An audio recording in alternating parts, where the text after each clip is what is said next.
We have booked our trip to the 68 Ventures Bowl to face off against Texas State.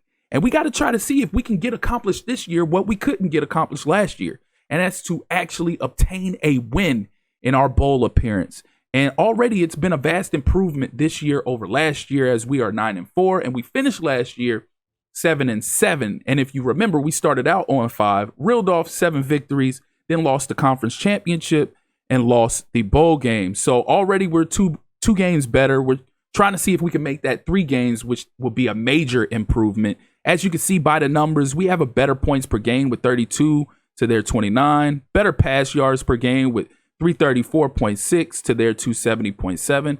They have better rush yards and 141.7 to our 20.6. Ollie Fisher, Heisman, best player in the nation, 134 catches, 1,916 yards, 17 TD receptions. Then by the numbers, we are a better overall team than them by at least 7 points. But we've seen in the past that means nothing. That means nothing. We can go in here riding high and they can come in here and knock us off our throne. Head coaching jobs or coaching jobs. We have head coach for Georgia Tech and Illinois, offensive coordinator for Wisconsin and Auburn. And as enticing as these offers seem, we're not going to make a move. We're not going to make a move because not only have we not turned this franchise around, or not franchise, but university around, the goal is to not only win a championship, but the namesake of this game mode is a dynasty. So we want to try to build a dynasty before we leave. And so far, college football first round matchup, UCLA versus Alabama. That's huge. Then you have number 10 Duke versus number 7 Tennessee. What an interesting matchup. Tennessee has the edge in all of that. I expect Tennessee to pull off this victory, but you never know. Duke might surprise everybody. Then you have a All-American in Julian Sand who had 4,966 yards, 50 pass TDs, 65 completion percentage. And Michael Allen also ended up being an All-American, 173 carries for 1,059 yards, 6 yards per carry. So, and as you remember, these guys were also in the Heisman race as well. So early National Signing Day, we can't recruit anybody else, but what we can do is we can go look at everybody we have signed. So Sneed, you can add him to that list. We're going to rearrange that. Angel Cooks, we all remember he signed as well. And Alfonso Lowe signed as well. I think that's about it. Chacon, we're close on him. So when we get to the offseason, it's going to get tricky.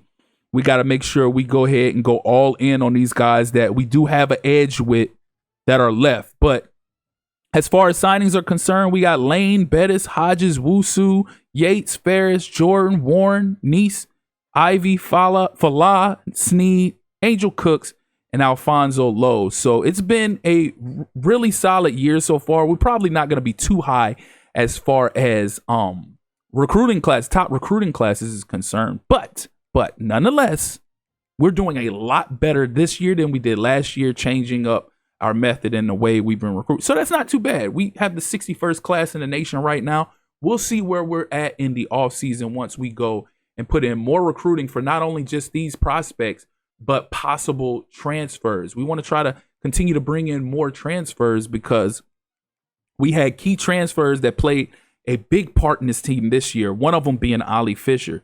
So Ollie Fisher, between Ollie Fisher, Kobe Smith, and Juelis Walls, those were huge transfer pickups. So actually, I think matter of fact, yes, Kobe Smith and Juelis Walls were transfer portal pickups, and they were key transfer portal pickups, especially with them being so young too. So, and glad to see that my coordinators aren't trying to leave us. That is huge.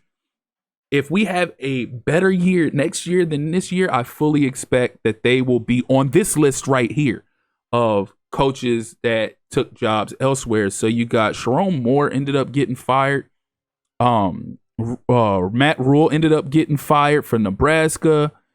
Is that Brian Kelly? Yeah, Brian Kelly retired. Pittman retired. Then you had a couple coaches went to the NFL, and Woods for SMU and Arsenault for Hawaii. A lot of interesting job shakeups or interesting job shakeup this offseason. So it'll be intriguing because there's still going to be more coaches on the move Mark Stoops got fired. Jesus Christ. That might be somebody we can try to bring in and add to our staff. You never know. Jim Mora, he retired. Not fired, but he retired.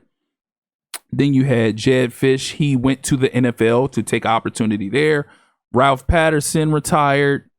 Scott Satterfield. So a lot of interesting moves, but I still anticipate there being a lot more moves once these college playoffs go or carry on and some of these guys get knocked out. Sonny Dykes got fired. Wow, interesting. So again, a lot of interesting moves here. Derek Nix went to the NFL.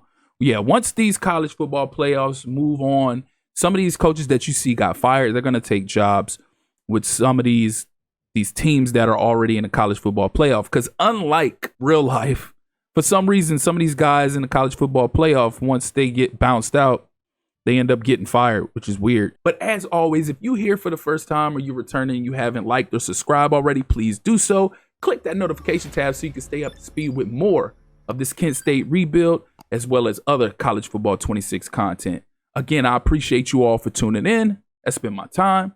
Till next time. Peace.